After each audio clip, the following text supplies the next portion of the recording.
We said it, do unto others as you would have them do unto you, but how many of us do unto others as they done unto us? I'm just asking. Don't acknowledge that.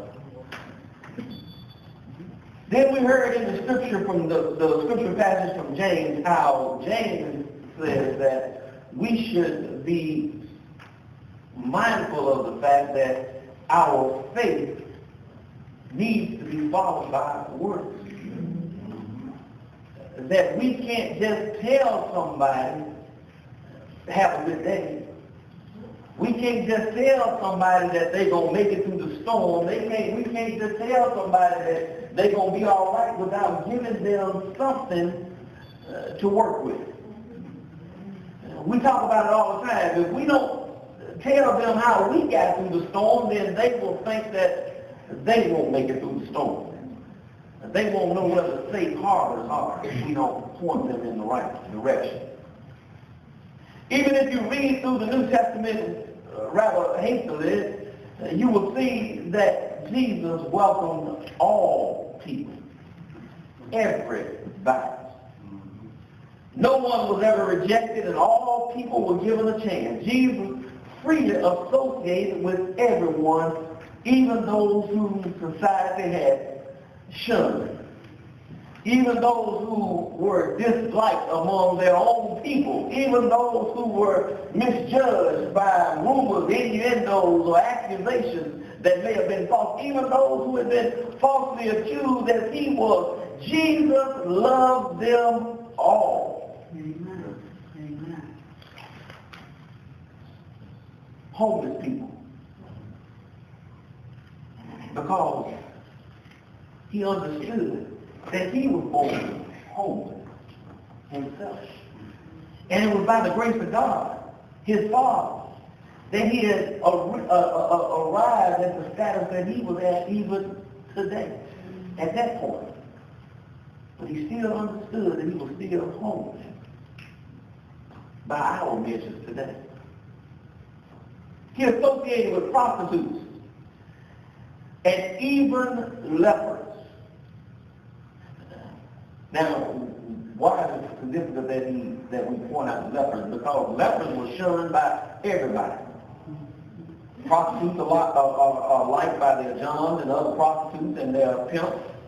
Homeless people are at home with other homeless people. Even people who are disliked are liked by somebody. You may not like them, but their mother loves them in most cases. But lepers, during that time, was shunned by everybody. Their own folks didn't want to be around them. It was due not only to the contagious nature of their physical condition, but it was also their uncleanliness. Most of the time they had to scrape the sores off, so there were open weeping wounds on them, or they put ashes or dirt in there just to try to soothe the itch or do something. So did nobody like lepers, or did nobody associate with them. According to Hebrew law, lepers were rejected by everybody. They had to go into a colony all by themselves, usually on an island where nothing else was there. If they came upon you on the street, they were required to lower their head and walk to the other side of the street. Nobody liked lepers.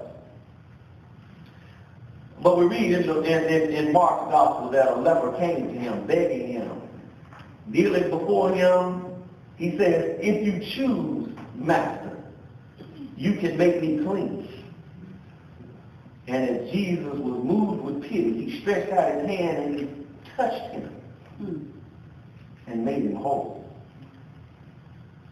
Maybe you don't know that story well, so let me go to the book of Luke and give you a more familiar story, the story of the 10 lepers. They came to Jesus and asked for a healing. Jesus had compassion and pity for them, and he cured all 10 of them. And he simply asked them to go and tell those who were in the city what had happened to them. And you remember the story, only one, a Samaritan, or I guess for our purposes, a Negro, came back and gave Jesus thanks for his compassion. And then he went on about his way. Jesus welcomed even foreigners, those who were despised by the Hebrew society. You know who I'm talking about, the Samaritan woman, the woman at the well. Her own people didn't like her because she was of questionable morals, shall we say. The disciples were even miffed with Jesus for taking his time to even not just sit at the well and talk to her, but when she drew him water, he drank from the sack.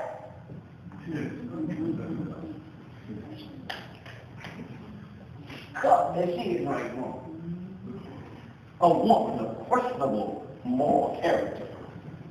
A Samaritan woman. A woman whose, shall we say, marital status was in question. But Jesus saw something in her, and he spoke with her.